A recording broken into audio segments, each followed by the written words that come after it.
जय हिंद, वंदे मातरम, भारत माता की जय। राष्ट्रवाद की बात प्रहार के साथ आप सभी का हार्दिक स्वागत है। दोस्तों, आप लोगों को ले चलता हूं उत्तर प्रदेश के संभल में, जो कि संभल में एक हरिहर नाथ के मंदिर को तोड़कर उसे जामा मस्जिद बना दिया गया। अब ये उदारवादिता हिंदुओं की और कांग्रेस की मुस्लिम तुष्टीकरण की राजनीति और उत्तर प्रदेश में मुलायम सिंह और अखिलेश की तुष्टीकरण की नीति, तो अब हिंदुओं के पास पर्याय क्या बचा है? हर आदमी अपने अस्मिता के लिए, ये हिंदू धर्म का भी एक मतलब यही है कि न रहो न निराश करो मन को, कुछ काम करो, कुछ काम करो, जग में रहकर कुछ नाम करो। ये जन्म हुआ किसी अर्थ हो, समझो इसको तुम व्यर्थ न हो। तो ये जीवन जो मिला है, इसको सार्थक, तो एक तरफ सांस्कृतिक राष्ट्रवाद चल रहा है देश में, और दूसरी तरफ मोदी के हाथ में विकास की गाथा। जैसे उन्होंने कहा था कि मुस्लिम लोगों का उद्धार हो, एक हाथ में कुरान और दूसरे हाथ में कंप्यूटर, मगर मुसलमानों ने उनकी बात मानी नहीं, क्योंकि जो 70 साल से तुष्टीकरण हुआ, मुसलमानों को सिर्फ ये बोल दिया गया कि तुम कब्जा करो। आगे मुद्दा बार बार यही उठ रहा है कि जिसकी जितनी संख्या भारी उसकी उतनी हिस्सेदारी। इन लोगों को क्या मालूम था कि ये होने वाला नहीं है। ऐसा एक युग पुरुष आएगा जो कि दो चीज लेके आएगा, एक तो सांस्कृतिक राष्ट्रवाद, हिंदुओं की उनकी विरासत वापस देने का वादा लेके आएगा, और दूसरी तरफ देश का विकास कि पूरे विश्व में किसी से भी हम कम नहीं रहेंगे। हमारा देश विदेशों में कहीं हाथ नहीं फैलाएगा, भ्रष्टाचार से मुक्ति दिलाएंगे। और ये मुद्दे लेकर मोदी जी जब निकले, तो जो देश की संसाधनों पर कब्जा किए बैठे, कुंडली मारकर बैठे कांग्रेसी और उसके दोयम दर्जे के भारतीय नागरिक, दोयम दर्जे के, क्यों वो अपने आप को नहीं समझते कि हाँ हमारी विरासत क्या थी? हिंदुओं की जो भूल है, भूलने वाली आदत जो है, उसका फायदा उठाकर समय समय पर केवल रोटी कपड़ा और मकान में उलझा के उनको रखा, और उनकी विरासत को समूल नष्ट की तरफ ले जाते हुए दल, उनको नहीं मालूम था कि ऐसा योगी पुरुष आएगा जो कि सांस्कृतिक राष्ट्रवाद की परिभाषा देश में लोगों को बताएगा, और ये देश उसकी बात में इतना प्रभावित होगा। और जब 2014 में 32-33 साल के बाद किसी एक दल को पूर्ण बहुमत की हुकूमत मिली, और उन्होंने मगर इतनी जटिल नीतियां देश में फैला के रखा था, संविधान के आड़ में सारे गलत काम हो रहे थे कांग्रेस के राज में, उसको बारीकी से समझने की 5 साल तो लग गए। अच्छा, कांग्रेस क्या करती थी? इसके पहले तो उसके जगरनाट को तोड़ने के लिए अटल बिहारी जैसा युग पुरुष आया, मगर इन जटिलताओं में ऐसा उलझ गया कि देश की ये तुष्टीकरण वाली पार्टियां उनको उनके मन मुताबिक कोई काम करने नहीं दिया। मगर मोदी जी ने देश को ऐसे संकल्प दिए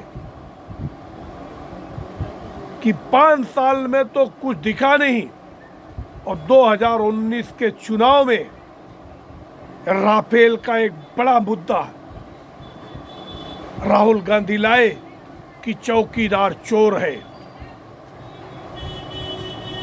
मगर जो कायराना हरकत बार बार करते आता है पाकिस्तान,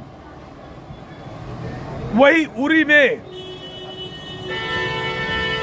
पुलवामा की घटना हुई और हमारे 25 नौजवान उसमें शहीद हो गए, और चुनाव का माहौल था। बस 3-4 महीने आगे ही चुनाव थे।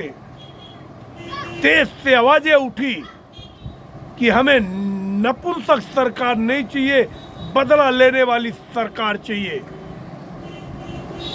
और मोदी जी ने सर्जिकल स्ट्राइक किया और एयर स्ट्राइक किया, पाकिस्तान को घुस के उसके पाकिस्तान में मारा, और 24 के बदले 48 मारे, 1 के बदले 2 मारे। और ये बात पाकिस्तानी सांसद अपने संसद में कबूल किया। उसके बाद देश की जनता ने मोदी को और बड़े मैंडेट देकर 303 सीटें भेजा कि हम आपको पीछे मुड़ के देखने नहीं देंगे। मगर ये तुष्टीकरण करने वाले लोग उनको चक्रव्यूह में बझा लिए। और अब जो हुआ है, मैंने पहले भी कहा था कि सुप्रीम कोर्ट में बैठे हुए मियां लॉर्ड जो बिक जाते हैं, वो हिंदुओं के और बहुसंख्यकों के साथ कब तक अन्याय करेंगे। जब माननीय न्यायालय के आदेश के अनुसार सर्वे करने टीम गई शंबल के जामा मस्जिद में, तो सर्वे टीम को अंदर नहीं जाने दिया गया। वहाँ के जो सांसद हैं समाजवादी पार्टी के और विधायक, दोनों ने जनता को वहाँ भड़का दिया और पब्लिक। अब माननीय न्यायालय के आदेश पर अगर एएसआई सर्वे टीम गई है, उसके ऊपर इतने पत्थर कहां से आ गए। और सर्वे टीम ने कहा कि वहां पे बाएं साइड में कुआं है और उसके अंदर स्टील की रेलिंग लगी हुई है, और इसके लिए 2018 में बकायदा एफआईआर भी हुआ है। और समाजवादी पार्टी वाले घूमते फिर रहे कि एक दिन में सारी चीज हो गई, एक दिन में ऑर्डर भी हो गया, एएसआई टीम भी पहुंच गई।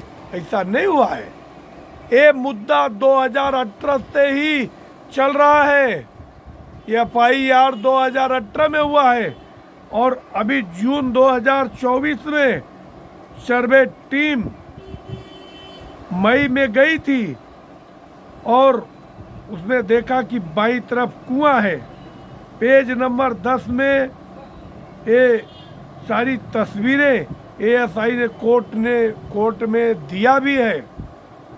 23 जनवरी 2018 में एफआईआर किया गया है और इसके अलावा स्टील की रेलिंग जो लगाई गई है वो अवैध है। सुप्रीम कोर्ट ने मुस्लिम पक्ष की बात को सुनकर उनको हाई कोर्ट में जाने के लिए कहा है और उसके 3 दिन के अंदर हाई कोर्ट को इसकी बातें मतलब इस पे गंभीरता से सुनवाई करने की बात कही है और अगले महीने 3 दिसंबर को वापस सुप्रीम कोर्ट इस पर विधिवत सुनवाई करेगा। अगर योगी की सरकार नहीं आती तो शायद हिंदुओं का ये विरासत उनको वापस मिल पाना बहुत कठिन है। राम गोपाल यादव ने कहा कि ये छोटे छोटे जज एक दिन में फैसला दे दिए। दूसरी बात मैं और कहना चाहता हूँ कि अगर निचली अदालत, हाई कोर्ट, सेशन कोर्ट अगर इनकी बातों को आगे जाकर सुप्रीम कोर्ट में मियाँ लॉर्ड रोक देते हैं तो इन कोर्टों को बंद कर देना चाहिए। एक ही कोर्ट देश में रखो, सुप्रीम कोर्ट रखो, और वहाँ पे खूब करो, फैसले सुनाओ। ये सारे कोर्टों में जो हमारे टैक्स पेयरों के पैसे वेस्ट होते हैं, ये सब कब तक होते रहेंगे? ये हिंदू समाज कब तक ऐसा मौन बना बैठा रहेगा? कब तक इसके भावनाओं के साथ आप लोग खेलोगे? ये देश का मुद्दा है। दूसरी बात है कि अभी निचली अदालत ने